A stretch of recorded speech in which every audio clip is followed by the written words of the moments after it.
Thank you, everyone. 7 o'clock, we might get started.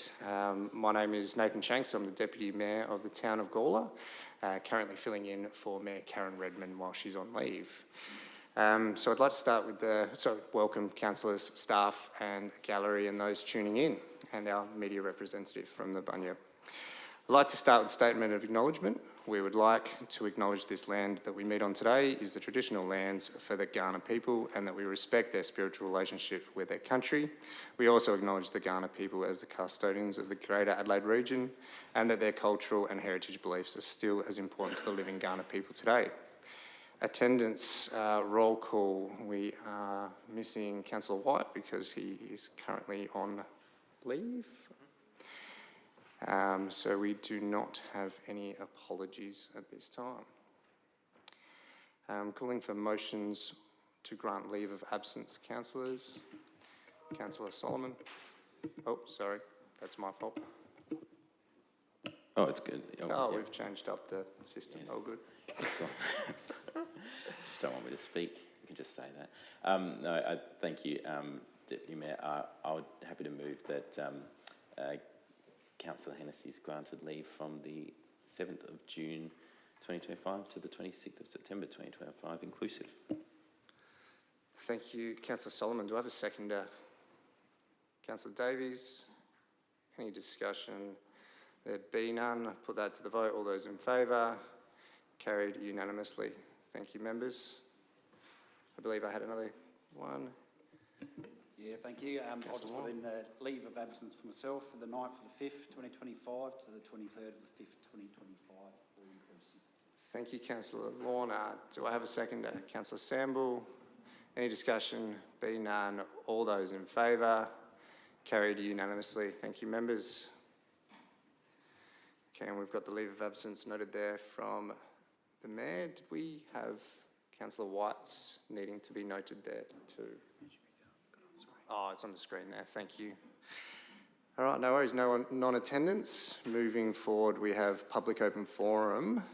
I have got one pre-submission, but happy to take any other members of the gallery after Sarah speaks. So I've got the one. Sarah Sykes, is it? If you'd like. Oh, okay. No worries. Are you able to just turn on your microphone and I'll just ask you to spell it out for the minute taker for that honest mistake. Our surname apologies. is S-Y-K-E-S. Oh, that's what I've got on my form. It's just changed. No worries. Just Thank changed. you. Thank you, Sarah. So typically we divide 20 minutes up, 5 minutes per speaker. Yeah. So yeah, you have the floor. Okay, I've got two things. One I think is more for information because I do have a complaint that is active with Chris at the moment that I put in last week. So this is more for I need help and I can't get it. So I just want to advise that for the last 7 years, I have put up with, in my home, 7 years of illegal construction noise. It started with cows. The developer put cows in a metropolitan block. And when I said to him, "You've put cows there," he said, "They're too noisy for home." So I've brought them here. That's how it started. Next, there was illegal work practices, dry day, long grass, no water source. 6 engines it took to put that fire out. That fire entered my yard. That's how close I was to losing my home because of this development. There's been illegal noise where they've had headlights on in the morning and at night, it's anywhere from 5 o'clock in the morning to 10 o'clock at night for 7 years on and off.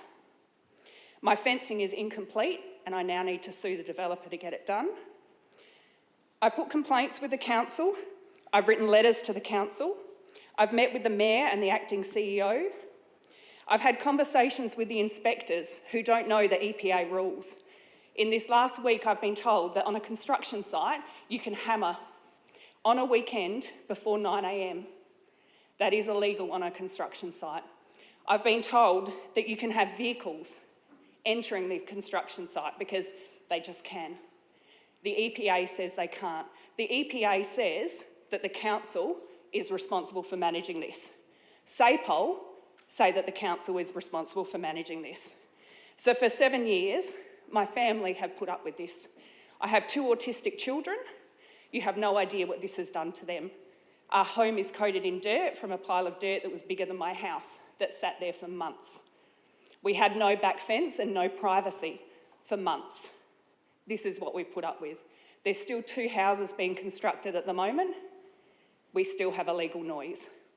So I am asking as a council that with all these new developments going on, we get this right for other people.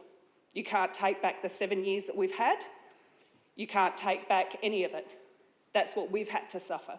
So I am asking that for these last 2 houses, we get it right, and for other developments and other people, as a council, you get it right. So I'm going to leave you with that one because I think that's about processes and management of things. So I will leave that with you.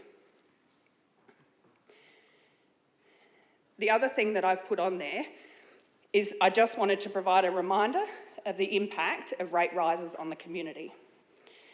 So my story is, I'm a single parent of 4 children. One is actually 18 now, but he's still my child. Our house value has increased by 95%. I only see that 95% if I choose to sell. I'm living in Gawler because I like it. We have a large block, we have a large home, and it is right for my children and I. I don't want to move because of council rates pushing us out. So the 95% growth in my house value is irrelevant to me. I'm not selling. I just couldn't buy it in today's prices. There's no way at all I could do that. I want to remind you that my salary hasn't increased by 6% this year. I work in a good government job, but my salary has not increased by 6%. All other expenses that we have increased as well. Water, gas, electricity, food, fuel, all of it, that has all increased. We're currently in a cost of living crisis. I know people at the moment are choosing whether to feed their children and having to go to food banks or to pay their bills. So when you're considering a rate rise, I want you to think, what is this taking away from a family in our community? I know we have aged pensioners that are living on an age pension. Their houses have grown ridiculously in the cost. How do they pay the council rates if we keep increasing them at the rate that we are? The national inflation rate is 2.8. The South Australian CPI is 3.2. We had a large increase last year. I wrote to the council and the email I received felt like a fob off. Just a stock standard letter that you'd send to anybody. So what I'd like to ask here today is, where is the 6% that the community is hearing coming from? Is it all in rates? Is it selling of assets? Where is the 6% coming from? And has everybody sitting here tonight, have you thought about the consequences on family? Like, I know the council is a business, but for us ratepayers, this is our home, this is our family, these are our lives. It's not just a business. And I know there's been some big work that has occurred that the community doesn't agree with. Things like, is it in 12th Street? There's $520,000 worth of curbs or something down there. The wall that's over $2 million. So when I think about the families and the aged pensioners that are making decisions on, do I turn the heating on this winter because I don't have the money for my bills? I want you to consider what's actually important to our families, our pensioners, our unemployed, and the impact it has on everybody in our community. Not just, this is a business decision we need to make. Does the council need to hold on some decisions? Maybe, I don't know. I'm not part of that process. But I want each person, as you vote and as you discuss it, to think about the impact on each and every person in our community. Some people can afford it and it will just water off a duck's back. Others have to think about what they're going to go without. And for some of them, it is, do we turn heating on this winter? Do we have food on the table? Do I feed my children and I go without? I'm lucky that's not me. However, I have a voice and I will use it. I work with a number of families that live in poverty, and I'm really concerned what this means for them, because I know some of them live in our area. So I don't know if anybody can answer for me, where's the 6% coming from that the community's heard? Thank you, Sarah, for coming up. It's not easy coming in and speaking in this room. I do thank you for your passion. And we, elected members are also ratepayers and have families as well. So I do sympathise with what you're speaking to in regards to rate rise. I am conscious of the forum that we're operating in. You have spoken about a complaint that you have lodged and is active, and I am hoping you've got an active dialogue going in regards to the construction, and I am hoping that there's a bit of a process being flowed through with that. But I am conscious of making sure that this is maybe not the forum to back and forth with the complaint. However, offline, I'm more than happy to keep on assisting the Yeah, best way that's we what I can. said. Chris has a complaint Yeah. already, so I'm Yeah. sure it will move from there. That's No, fine. That's no, separate, but I appro- want it registered that council needs to change processes. Absolutely, and once again, I thank you for bringing it to our attention though. As for the $500,000 on 12th Street, just to correct, the relook is around design and delivering with a DIT infrastructure project, being that 12th Street, which is State Government Road, that connects to some heritage heritage assets that council own, being the Bluestone curb. Some discomfort in the community sort of making us re-look at certain things. However, there is no live motion that has actually committed a further $500,000 spend at this point in time for that project. It's merely just looking at opportunities as a whole in a Bluestone curb policy that we will actually see flow out to the chamber. As for the wall, I'm probably as frustrated as you, and I know this chamber is a little bit taken back with what has to be spent on these specialty items. That said, at this current state, we're actually sitting around, correct me if I'm wrong, around $500,000 under what was budgeted, which was in the high, like over the 2 million, but through some careful design and procurement, it's actually sitting at around 1.8 with contingency. Due to some of those redesign and rework that staff have been working on behind the scenes. But And I understand that, but I Yeah. don't know if you know the rotunda behind the wall. There's homeless people sleeping there at the moment. They don't even have money for accommodation, and we're spending around $2 million on a wall. yeah, no, again, I do thank you for coming up, and again, it's not easy to address.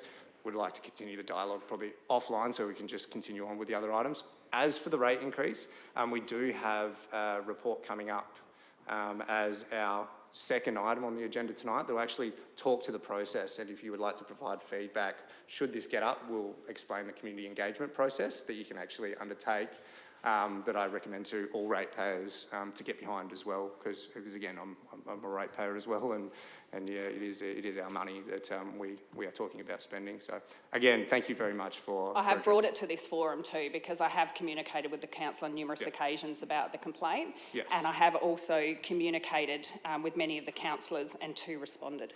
Thank- I went on the website, found everybody's email address last Perfect. year, Yep. sent it off, and I think I had 2 people respond to me Yeah, that are sitting in the room. So it's Appreciate here public now. Thank you. Because privately doesn't work with the council, I've learnt. Okay, no, I appreciate that. Thank you very much once again. Quickly, Hey, oh, sorry, just quickly, just Yeah, a quick quick question, yeah.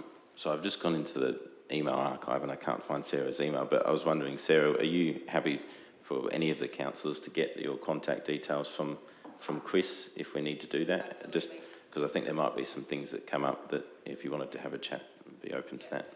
Excellent. Thanks. No, no worries. Thank you, Councillor Solomon.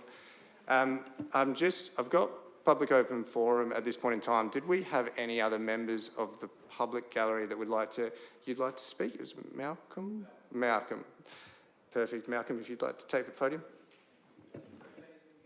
Yeah, just press the red button there, Malcolm. Thank you. G'day, I'm Malcolm Haynes. I'm a local Gawlerite. Some of you know me, some don't, and I hope more will eventually. Now, I've spent a lot of my time working with people in poverty, and poverty isn't just about being homelessness. There's a lot of people, myself and a few others, who are way below the poverty line, who bought our houses 20, 30 years ago in good faith, and some of these people cry every time they get the council rates because the value of the houses is skyrocketing. And I know it's not everything to do with the council, but a lot of these people are seeing these rate increases and crying and selling stuff, selling prized possessions in order to make those council rates. So I would, as you have some control over the council rates, I would just like to ask that you show some compassion and think about limiting the size of the rate hike. Thank you, that's all. Thank you, Malcolm. If there's no one else, Sam, were you wanting to? Oh, no worries. Thanks, Sam. No worries at all. Well, thank you very much, members that have contributed to Public Open Forum. Just moving through, we have a deputation from Mr. Damien McGee, the President of the Gawler District Tennis Association, to speak to the community loan application. Thank you, Damien. Good evening, Deputy Mayor, councillors and staff. Thank you for the opportunity to speak tonight on behalf of the Gawler District Tennis Association in support of our application for a $50,000 interest-free community loan. As many of you know, the association has a proud 90-year history of supporting grassroots tennis across Gawler and the surrounding districts. We represent 10 affiliated clubs, host hundreds of local players across juniors, seniors and social levels, and operate a year-round calendar of competitions, coaching programs and casual play opportunities. Our courts are busy not only with weekend competitions, but also with community members enjoying a hit after school, on weeknights and across the weekend. As you're aware, our facilities need urgent renewal to meet the growing needs of our players in our community. With the support of Council, Tennis Australia and the Federal Government's Thriving Suburbs program, we are ready to begin the most significant redevelopment in our history, one that will ensure our facility remains a vibrant, inclusive and accessible space for the next generation of players. Specifically, the $1.7 million project will rehabilitate 10 existing courts, construct 2 brand new courts, install modern LED lighting across the venues and replace the fencing around the entire site for safety and improved aesthetics. This loan application, $50,000 interest-free over 5 years, forms a modest yet vital part of the association's co-contribution. Alongside this loan, we are committing an additional $50,000 in cash reserves raised through years of responsible financial management and volunteer efforts. We're proud to note that the $1.15 million in federal funding was secured by the town of Gawler through the Thriving Suburbs program. Tennis Australia is also contributing $100,000 to this project. Council's own $360,000 commitment is deeply appreciated and has been critical to enabling this broader funding success. I also want to take a moment to sincerely acknowledge and thank Council staff members David Barrett and Bryce Norton. Their professionalism, responsiveness and constructive support throughout this project have made a significant difference to our association. Their guidance has helped us navigate the complexity of this process and stayed focused on delivering a high-quality community facility. As confirmed in the Council report, we have passed the financial assessment required under your community loans policy. We're confident in our ability to repay this loan over 5 years and see this request as a responsible and cooperative step in fully realising the shared vision for our community sporting precinct. This is not just about tennis courts, it's about community health, youth development, female participation, and providing a welcoming space for all ages and skill levels. It's about backing volunteers who work tirelessly to make local sport happen every week. We respectfully ask for your support for this community loan application and thank you again for your consideration and for your ongoing commitment to local sport in Gawler. Thank you. Thank you, Damien. Did I have any questions from elected members for Damien before he takes his seat? No, there be none. Thank you very much, Damien. Cheers, very informative as always. Just moving forward, adjourn items, we have nil. Petitions, we have nil. Looking for confirmation of minutes, members, Ordinary Council meeting 25th of March. Do I have a mover? Councillor Hennessy. Do I have a seconder? Councillor Hughes. Any discussion? There be none. All those for? Carried unanimously. And business arising from minutes, nil. Moving forward onto our decision reports, members, we're on page 6, item 9.1 in your hands, members. Councillor Hughes, you'd like to move that way? Yeah, I'm happy to move the motion, noting that this is something we've done for quite a number of community groups. So I think it's actually a really successful model, and I actually really like it. And it sort of puts skin in the game from both sides, and I think it is fair and equitable, and it allows the improvement, but also the ownership of the assets as well, and care, and the community groups do actually get really long life out of our assets as well, which is just amazing. They extend the life of them. So, yeah, happy to move this motion. Thank you, Councillor Hughes. Do I have a seconder? Councillor Davies? Yeah, happy to support this motion. As noted, this is a routine thing that we offer. There's several current community loans. I recall the $150,000 loan to the community house was because they found significant termite damage and had a lot of stuff they needed to do, and just providing that loan helps them, get on their feet. And we've got, I think in here, the BMX Club and Gawler Centrals and South, and that have all been using it. I think it's a good program, the community loans, so happy to support this. Thank you, Councillor Davies. Councillor Koch? Yep, thank you. Look, I'm happy to support it as well. What is very pleasing about it is the Tennis Association are putting in 50,000 of their own money, which is very, very good. And also Tennis Australia is backing it as well. So I think originally there was some issues around whether Tennis Australia would actually support this application, and it looks like they have. I think that's fantastic. I can only see the club growing in strength, so congratulations. Thank you, Councillor Koch. Do I have any further discussion on this item? There be none. Councillor Hughes, did you want to close the debate? No, you're happy for me to put it? Well, I put that motion. All those in favour? That is carried unanimously. Thank you, members. Okay, moving on to the next item of business. We have the annual business plan, which is talking about our budget. We have an officer's recommendation. Members, in your hand. Councillor Davies, you'd like to move that way? Yeah, so I will move the motion, just to note that it is I think there's been a bit of community confusion around the process, so just to clarify, we're not moving a budget, we're moving that this go to public consultation. So if we don't move this, then we just don't have anything to present to the community for them to say, this is good or this is bad or take this out. So I think that's the key. Obviously, there's a lot to go through when you get the chance. If you're a member of the community and you want to have a look, because I think, when we talk about rates and that sort of thing, a lot of it comes down to, well, if we want to lower the rates, what should we take out of the upcoming budget, for example? And that's the kind of feedback that would be useful to have of, if we're going to drop, 6% to 2% or something, what's put in the upcoming budget that would, would lower the rates. And so that more specific feedback is what we can get through this process.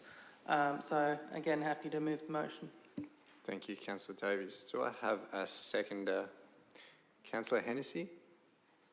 Yes, Mayor, for the same reasons that Councillor Davies, I'm happy to support this. I'd like it to go to the next stage. There's been a lot of work to get to this point, but now we need it ready and out to the community for their feedback on this budget.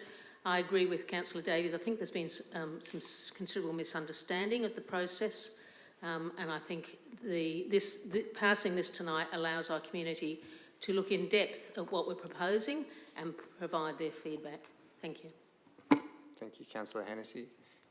Councillor Solomon? Yes, thank you. Through you, Chair, just a quick question, because I note from some of the deputations tonight, the people who spoke in the public open forum, there was mention of value increases, of course, pushing up rates.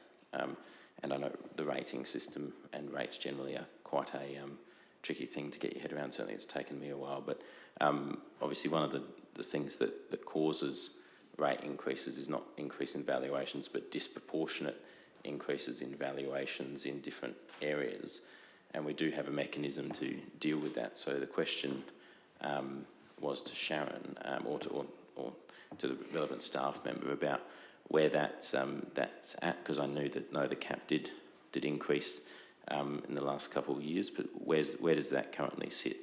Is it 5%, 10%, etc.? Thank you, Councillor Solomon. CEO, would you like to take this one or delegate?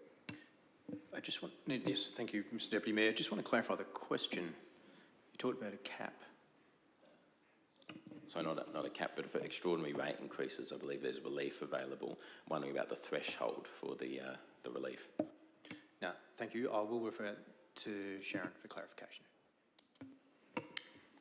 Through the Chair, so yes, as part of our rating policy, if there is an increase in the rates payable from one year to the next, that is actually beyond, I think it's 10% for non-pensioners, and I think 20% for pensioners. I don't quote me on those numbers, it's actually in the rating policy.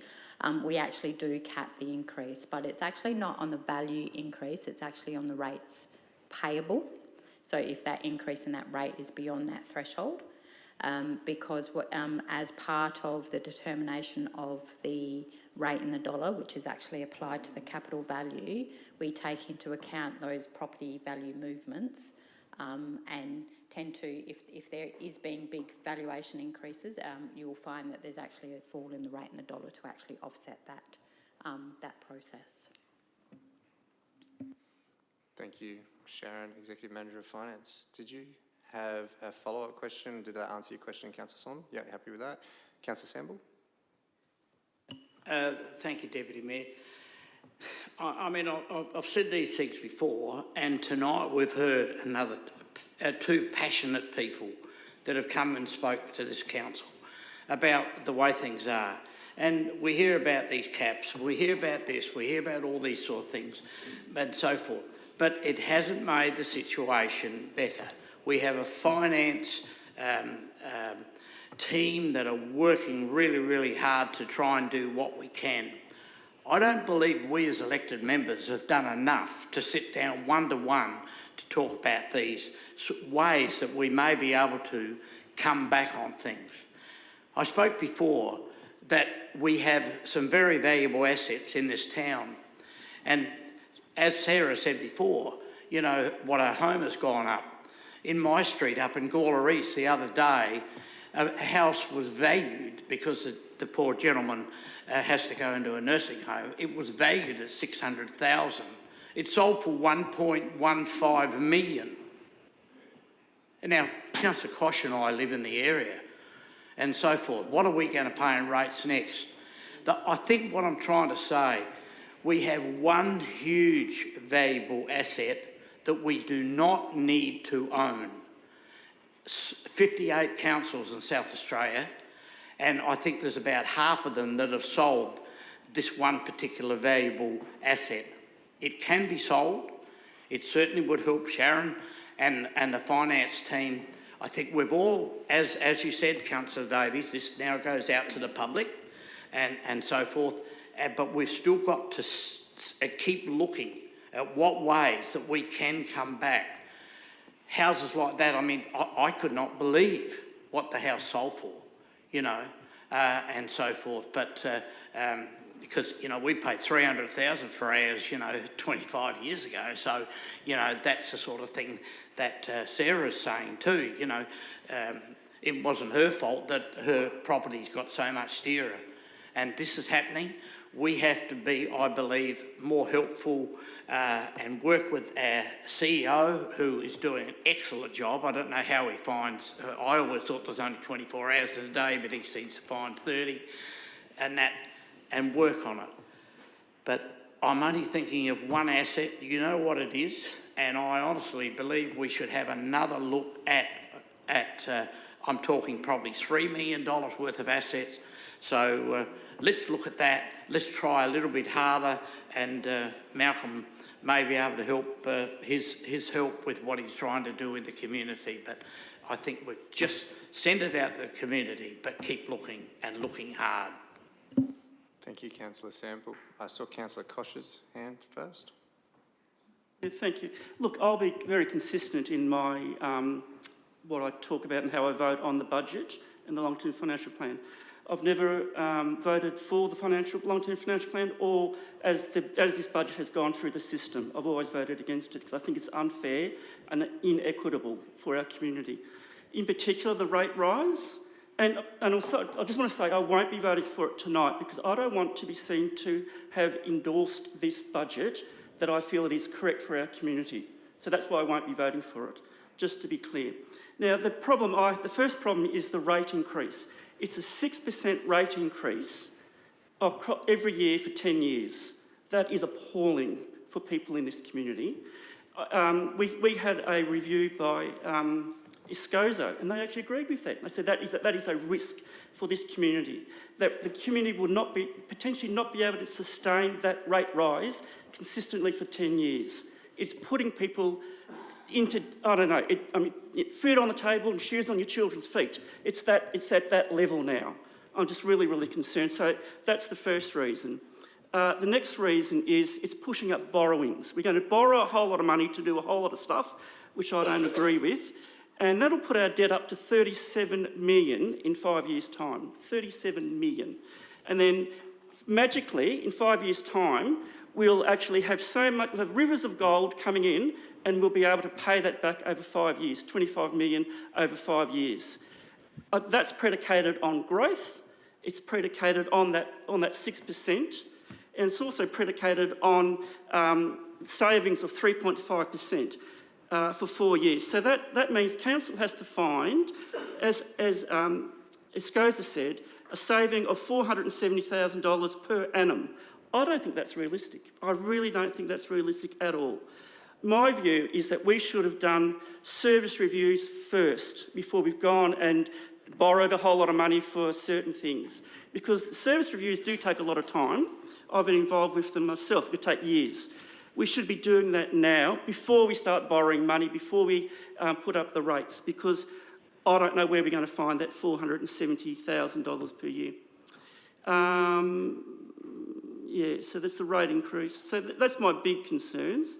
So, you know, my view of the world is that we should have gone and spoken about service reviews and sorted out exactly where we can find these efficiencies, these $470,000 a year, and use that to do our asset upgrades and capital works as well. Although it'll go out to community consultation, I'm not happy to endorse it. I'm not happy to say to the community, I think this is a good idea. I'll only vote for something that I think is a good idea. This is not a good idea. So after this vote, I'll be calling what's called a division, and that means that everybody that voted for this will have to stand up in this chamber and say to the community, I voted for this, I agree with this, notionally, and those that don't, they'll be recorded as well. So I'm just saying to the community, be aware of who's voting and what they're voting for and what they actually notionally agree to. So I won't be voting for this. Thank you. Thank you. Thank you, Councillor Koch. Sorry, I had Councillor Vallelonga, and then I'll come to Councillor Lorna. I'll be quick, like always. I do agree with Brian, very muchly, and I also agree with Councillor Koch. Not often I do, but I agree. I'm in two frames of mind about this, because I'm not too sure. We seem to palm it off and then it goes through eventually. I'm not too sure how to put this. I haven't got my head around it yet. As a councillor and as a resident of Gawler, I pay a lot of rates. And you'd be surprised how much I pay, and I've seen them rise well above than what they should. So I'm not too sure how we can work it out to get them down. Thank you, Councillor Vallelonga. Councillor Lorna. Thank you for that, Deputy Mayor. Thanks to Sarah and Malcolm for coming in and saying their piece as well. I'm also a ratepayer here, and by all means, I do not want to see rates go up at all. However, we are in a situation that's happened over years where we've had borrowings paying wages. We're at that point now where the council has actually looked at our finances, come up with a actual plan to say, if we want to get somewhere and move forward without pushing the burden down the line until people get massive rate rises or we're totally bailed out. We're in the situation, the money that Councillor Cross has said that we borrowed, it's not spent. We've raised our cap, so when options come in, we can actually utilise it with other grants and such like that. You know, like I said, the council, the staff have actually made this process.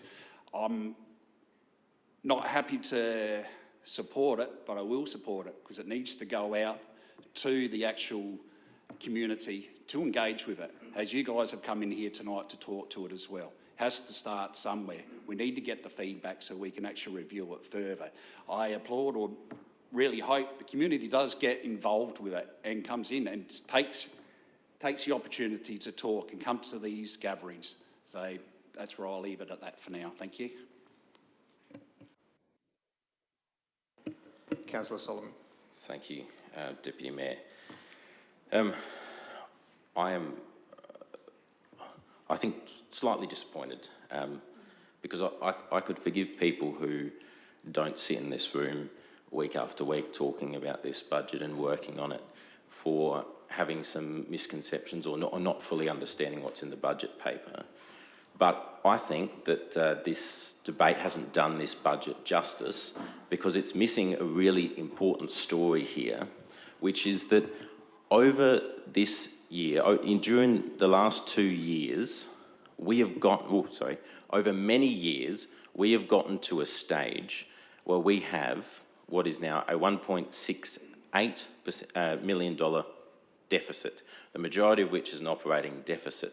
For the first time, this budget is looking at turning that around and delivering a surplus that we didn't think was possible 12 months ago. And that surplus is not off the back of cutting capital expenditure, so things like the wall out there, which is a one-off $2 million cost. That's a structural reform to the way that we do business as a council. That is saying we can do things more efficiently and more effectively. And for the last 2 years that I sat on this council, we didn't look at that. And I'd said that, and I'm going to be, like Councillor Koch, going to be consistent tonight because I've been critical. And I've sat here and I've criticised the former CEO, and I've criticised past decisions of this council, but when we turn around and we start doing the right thing, I think we need to back that in. This is a structural reform to the way that we do business. And sorry, Councillor Koch, but the cutting of services before we've even taken stock of what we're doing as a business because we let it run away from us, that is unacceptable. We cannot just slash and burn all of our services. We needed to take stock. And over the next couple of years, we're going to do just that. And we're going to look at where we can continue to make savings. And I hope it is not a 6% rate increase across those next few years because we are going to do the hard work. But this is the first step. What we're talking about is that if we did not do this work, if the CEO and the executive team were not able, and the whole administration were not able to cut out a huge percentage of our operating budget to save costs, find efficiencies and do business better, then we would be in a position where this rate increase wouldn't be 6%, and it wouldn't be 6% the next year, it would be far, far more. So I think that we need to talk about that story in this budget. Because I've sat here and I've criticised this council for not being sustainable. I criticised it from outside when I wasn't a councillor. I've criticised it from here as a councillor. We are heading towards sustainability. And I think that's the story that needs to be told about this budget. I don't want a 6% rate increase. But we have to because that's the situation we have now found ourselves in. That's inequitable budgets, the generations to come that have been passed over the last 10, 20, whatever, how many years you want to talk about it. But now we're at a stage where we're ready to go. We had plans before which, I'm sorry, they were not worth the paper they were written on because they couldn't be implemented. There was no plan. There was no financial backing. And things were ad hoc. Now, we've taken all of those steps. And I think that this team, the executive team, have done an excellent job in highlighting what our assets are. I talked about that boogeyman before. You know, we don't know what's going to fall down and when. We now have that understanding because we have been brave enough to take that on board. We now have a plan for growth. We hear all the time about the issues that come with growth not done properly, and we can throw our hands in the air and say, oh, we don't want Springwood, or we don't want Hewitt to go back far enough, whatever it is, right? And then you can get up and you can say, oh yeah, well, I opposed that with no real solution for doing anything because the development was going to come anyway. But now we are talking about the ways that we support sustainable growth as a council so that we don't run into the kind of traffic issues, the kind of conflict of land uses, which we've also heard about tonight. We've actually got plans for it. So I'm going to be backing this, let's be clear, to go to consultation. But I want to communicate to our community that the story of this budget is the first step along a line of finding efficiencies and doing better as a council so that we can keep rates down over the long term. This isn't just about that rate rise that's on the screen now, which is a product of years of budgets that didn't take these pressures into consideration. This is a step towards sustainability, and that's what the ESCOSA report said that we needed to get our act together. And that's exactly what we're going to do. Thank you, Councillor Solomon. Did I have any further comments? There be none. Before I ask for a closer, Mr. CEO, are you able just to give a brief overview? It's easy to make a comment that our rate increase is what's actually driving our surplus. Can you actually talk to the zero-based budgeting and efficiencies you've managed to identify that has landed us in a better position operationally than we predicted we would be, and what rate increases we would be looking at should we have not found some of these? Through Mr. Deputy Mayor, if I just go back to our long-term financial plan, it was predicated on having this year coming in with a deficit position of approximately $200,000. Now that was in the plan. What we've managed to achieve with this budget is coming in with almost a $100,000 surplus. So we've had a $300,000 turnaround. Now what that means in loose terms is that that's effectively 1% of rates that we've managed to save. So you could argue that if we hadn't found those savings, to be in the position we're presented to Council with this evening, the rate rise would have to be 7% instead of 6%. The way we've achieved that is essentially to go back to first principles and not, as some organisations do, you look at last year's budget and you add a bit of CPI and you come out with a number. The team have gone back to first principles and essentially wiped the slate clean and rebuilt from the ground up every operating cost that we have in the business.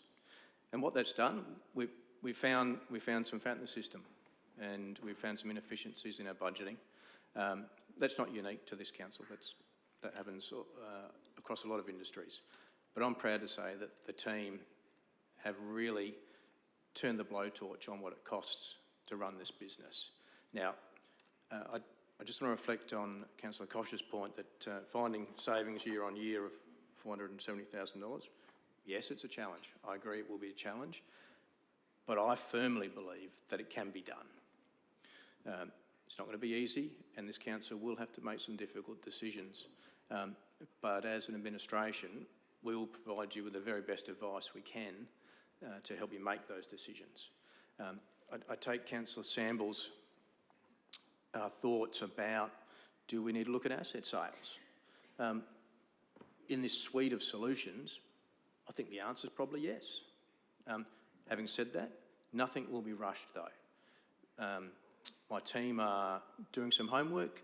We will have very in-depth conversations with the council going forwards before we even go near the community with that conversation. But I think it's something we need to look at as a suite of solutions to help with their ongoing savings going forward. 6% is a rate rise which our community feel could be lower, I'm sure.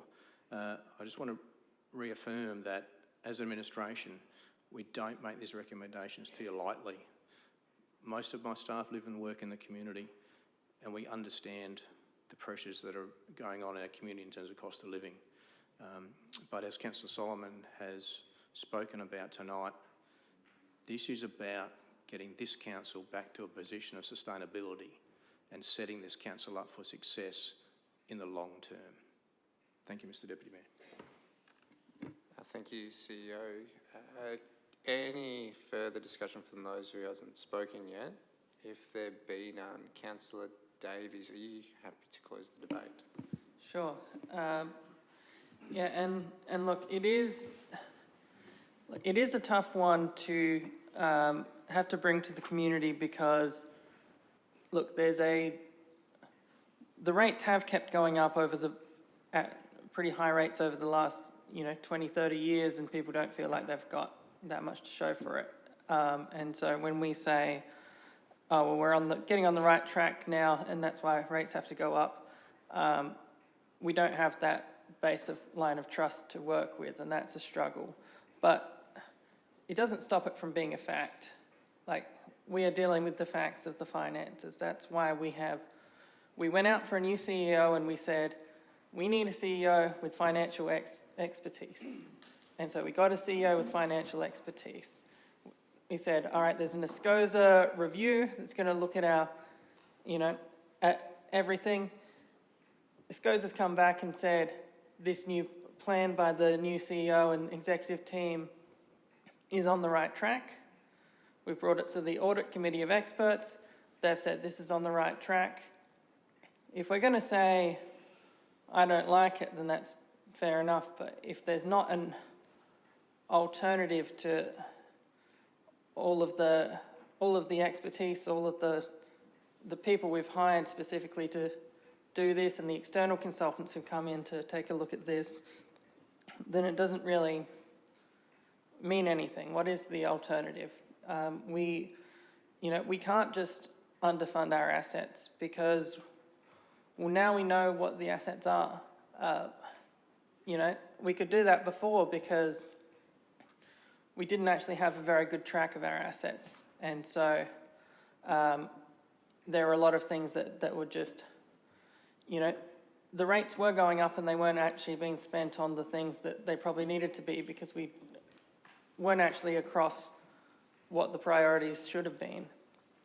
But look, a lot of this is complicated. It is difficult to explain. The debt ceiling going up is another one that sounds like, oh, we're going to waste money or we're going to make big spends. But fundamentally, having a higher debt ceiling, having more room for paying down our debt so that we can go into debt again is the kind of thing that actually saves us money if we want to do the projects that we want to do. If we need to upgrade our aquatic centre, for example, a well-loved community asset, because the alternative to that is maybe in 10, 15 years we say, we just haven't been able to afford this, we're going to close the aquatic centre. And that's what we call cutting services to save rates, and I think a lot of people won't like it. But if we're going to do that, we're going to have to do it through, a lot of the time it's 50-50 grants from state or federal government, and 50-50 grants require that we go into debt in the short term, the same way that, because people talk about, oh, you should treat it like a household budget, etc. But the fact is, households do this. That's what a mortgage is. That's what they go into debt over the long term because they understand that it's actually a benefit as compared to just paying rent for another 30 years, that they invest in having a debt. And so, look, these things are complicated, but our job as the councillors is to explain this to the community.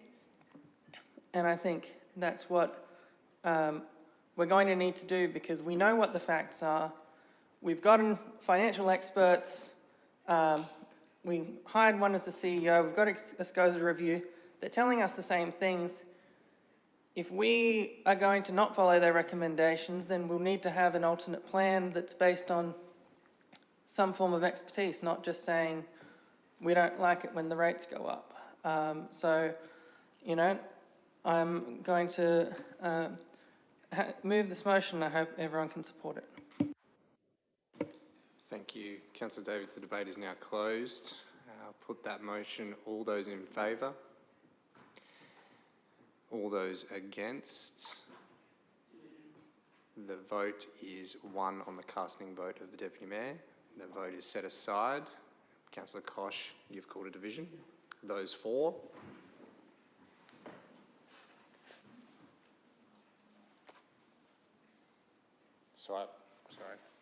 So I have Councillor Lorna, Councillor Davies, Councillor Solomon, Councillor Hennessy and Deputy Mayor Shanks are for.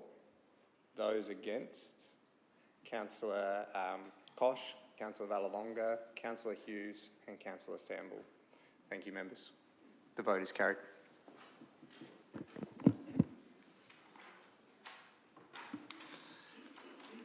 Thank you, members. Moving on, we're on page 27 of 57. We have the monthly financial report. Looking for a mover of the officer's recommendation.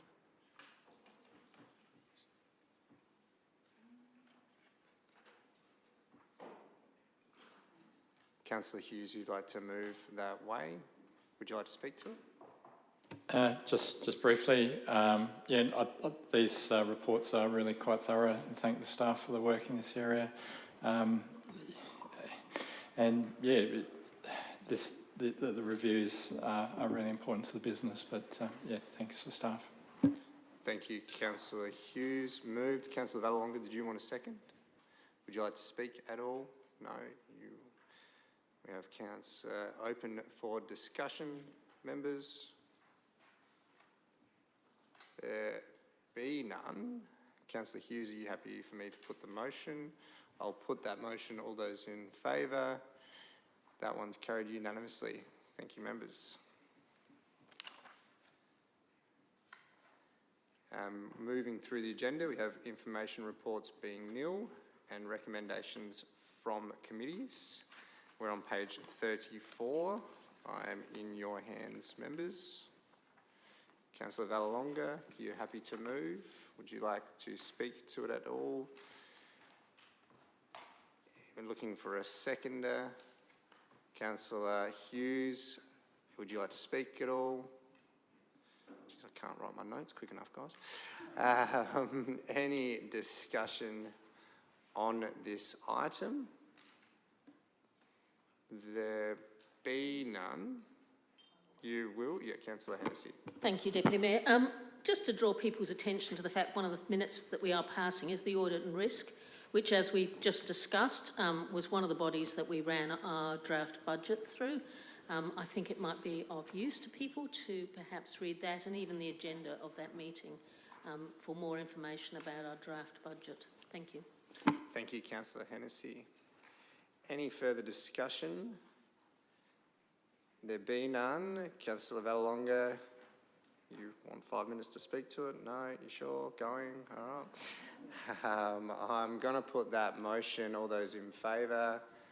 That one's carried unanimously. Thank you, members. We have external bodies. We're on page 40. We have an officer's recommendation there. Looking for a mover. Councillor Vallelonga. Any discussion? Looking for a seconder. Councillor Hennessy, any discussion? No. Any further discussion on this one? There be none. I'm going to put that motion. All those in favour? Carried unanimously. Thank you, members. We have questions on notice. There's nil. Any questions without notice? Councillor Vallelonga. Might be a bit late, but can we have a workshop on the rates?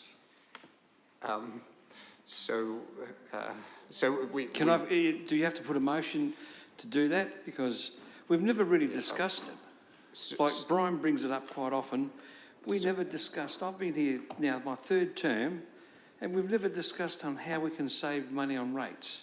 So just for everyone's benefit, the rate discussions and workshops and information briefings have... Yeah, something that's not formal, that we can argue and talk and, you know, sometimes when you're in a meeting like this, you can't really speak.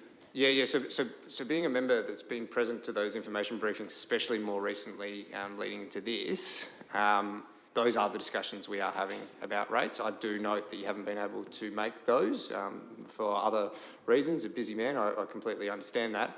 But I wouldn't recommend moving a motion to repeat workshops that we've already had.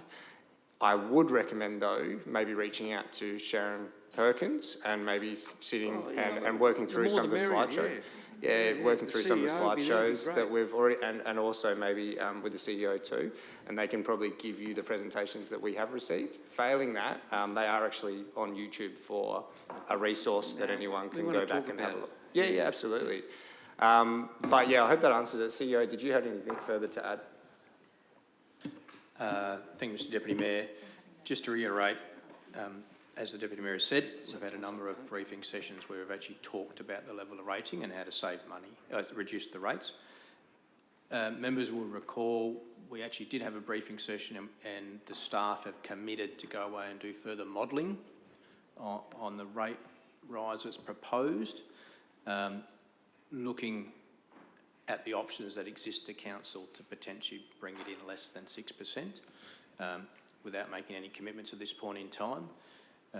So to reiterate some of the commentary around the room, this period that we've got now, which when the budget is going to go into public consultation, this is the critical time where the community, I encourage the community to evaluate the budget. Yes.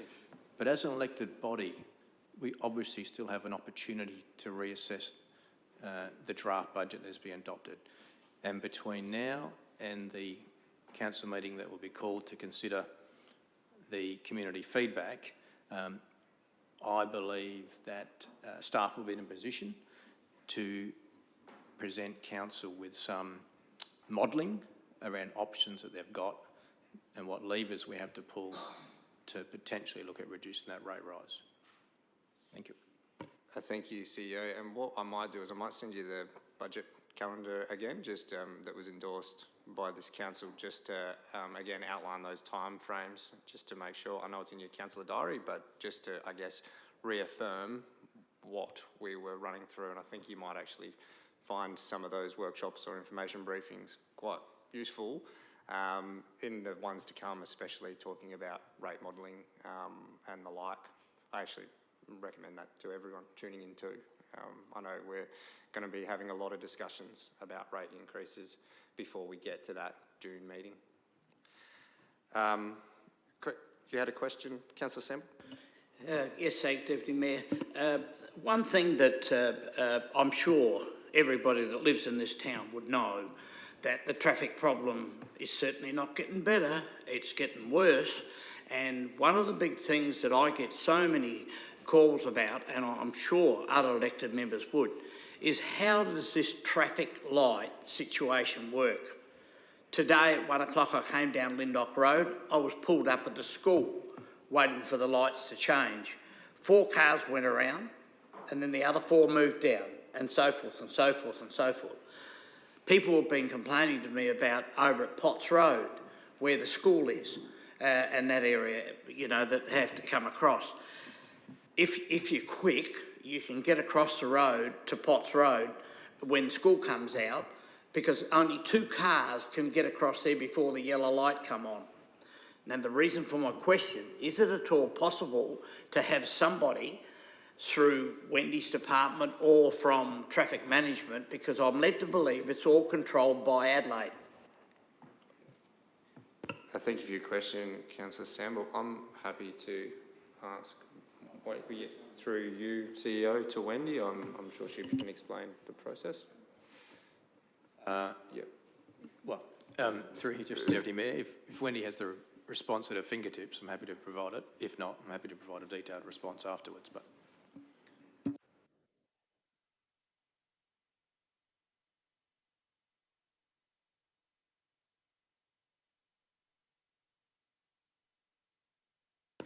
Wendy, would you like to provide a response, or would you like to take that on notice? So through you, so I think noting Councillor Samball's point that it's helpful for elected members to have the information at their fingertips to respond to people, I definitely think I can provide an answer in writing. I can give part of an answer verbally, just briefly. So the lights at Lyndoch Road and Murray Street, I know, being a parent who has children at primary schools and gets stuck in that traffic multiple times a week, are incredibly frustrating. The timing of those lights has been trialled and retrialled and optimised and re-optimised to try and get as many cars through using different timings of greens for both Murray Street and Lyndoch Road. The sequences seem really short at peak hour times, and they are deliberately short because it stops traffic getting caught between traffic lights. So they are deliberately quick in peak hours, not to stop flow, but it actually keeps flow going because you've obviously got all the different directions using the traffic lights. It may seem counterintuitive, but that is the optimised way of doing it. There is basically nothing else they can do at those Lyndoch Street lights to make it any better. It is what it is, peak hour traffic in any place around school drop-off, school pick-off or work closure time is going to have times when the traffic backs up. There's only so much you can do and you can't create more lanes, basically. I think for the main street, that's a watching brief space though, as well as we start to look at the town centre design framework, hopefully next financial year, which will have a huge element of traffic consideration within it. But for now, that is what it is. For Potts Road, I will have to look at what the answer to that is. I don't know what the optimisation is, but again, if it's really short around that peak school time, again, I suggest that they're probably dropping the cycle into shorter cycles to try and get a few cars through on each different direction without every direction banking up. I'll put that into some clearer words for you that you can hopefully use to talk back to people. Thank you for that, Wendy. Councillor Vallelonga had another question without notice. While we're on the subject, I've brought this up before. Now, Wendy, Julian Terrace, right at the end where it hits the Adelaide Road, or Bridge Street now it's called, from the pedestrian walk across from Steinborners to the Apex Park, take out the left lane, that little double lane, that little double line, take out the left line and you will get a lot more flow. So I'll just Trust me. And it was not dangerous. So I'll just remind members, questions have to come through the chair. Through you, Mayor, sorry. And I'm really, really sorry, but I couldn't actually pick up a question, more so a statement. What? Do you want me to say it again? Well, I think maybe if we could take it offline to understand if that's okay, what is. You're happy to provide a response? Yep. All right, no worries. We'll take that on notice and hopefully get you a response to the statement that is a question. Thank you. Councillor Davies. Yeah, so this is just one that came up. I sent it to Chris a few hours ago, but it's there's been some feedback around, so the early voting is happening at the Sports Centre, and due to the election laws, they're not allowed to set up within 6 metres of the polling place, and so they're sort of up on the curb next to the road, and then there's people on the road chatting to them, and then the cars are still driving through. And so I think there was just some feedback about, would it be possible to, I don't know, get that little bit of road that's goes along parallel with the Sports Centre But yeah, it's just one that came up today because obviously pre-poll only opened today. Thank you very much, Councillor Davies. CEO, would you like to provide a response? Through Mr Deputy Mayor, thank you, Councillor Davies. As I provided, we actively got the team already looking at it. I know they've respected it, and I should have a response for you tomorrow. Thank you. Thank you. Do I have any more questions without notice, members? No, there be none. No worries at all. So moving forward, firstly, I'd like to offer up my apologies to the chamber. My wording actually was proven to be a little bit rushed and not quite as accurate on the intent. I apologise for that confusion and thank staff for providing a response that actually sparked my reaction here. And I thank Councillor Lorna for pointing it out rightfully to me. So what I'm doing at this point in time is actually pulling this motion. I don't want to discuss it yet. There's some wordsmithing that needs to happen because it actually doesn't capture the intent appropriately at this time. Again, my apologies, and my apologies to the residents that are listening in that I know are keen to see some results in this area. But we want the best outcome and the best motion put forward. So at this point in time, pulling that one.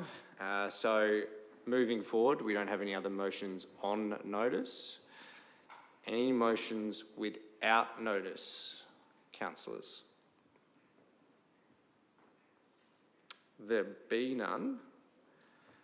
I'm just moving forward to council member attendance and activities. Anyone like to speak at what they've been up to on behalf of council?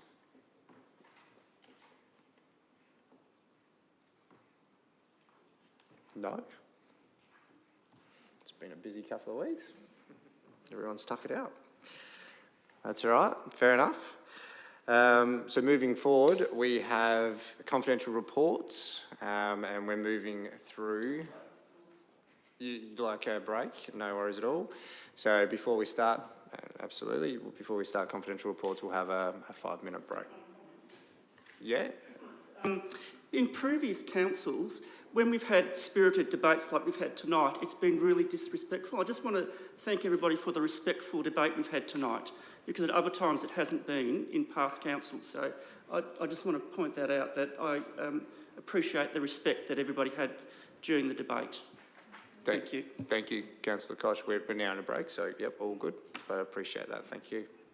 All right, we'll see everyone back in around 10 minutes, let's say. And for those members tuning in, we'll be talking to the confidential items when we come back from break.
Thank you, members. We'll just start after our break, moving into item 18.1, the first of our confidential reports.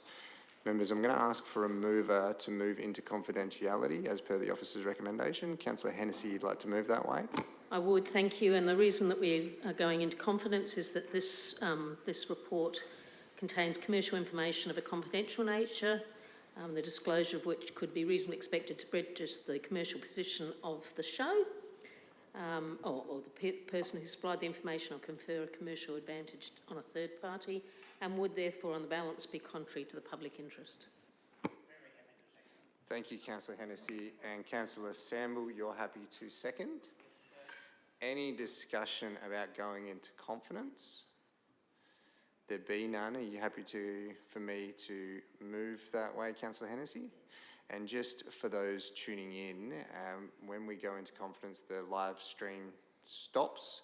Being this is our last two items for the night, our meeting will come to an end one way or another after the two items. So thank you for tuning in, and we will see you next time.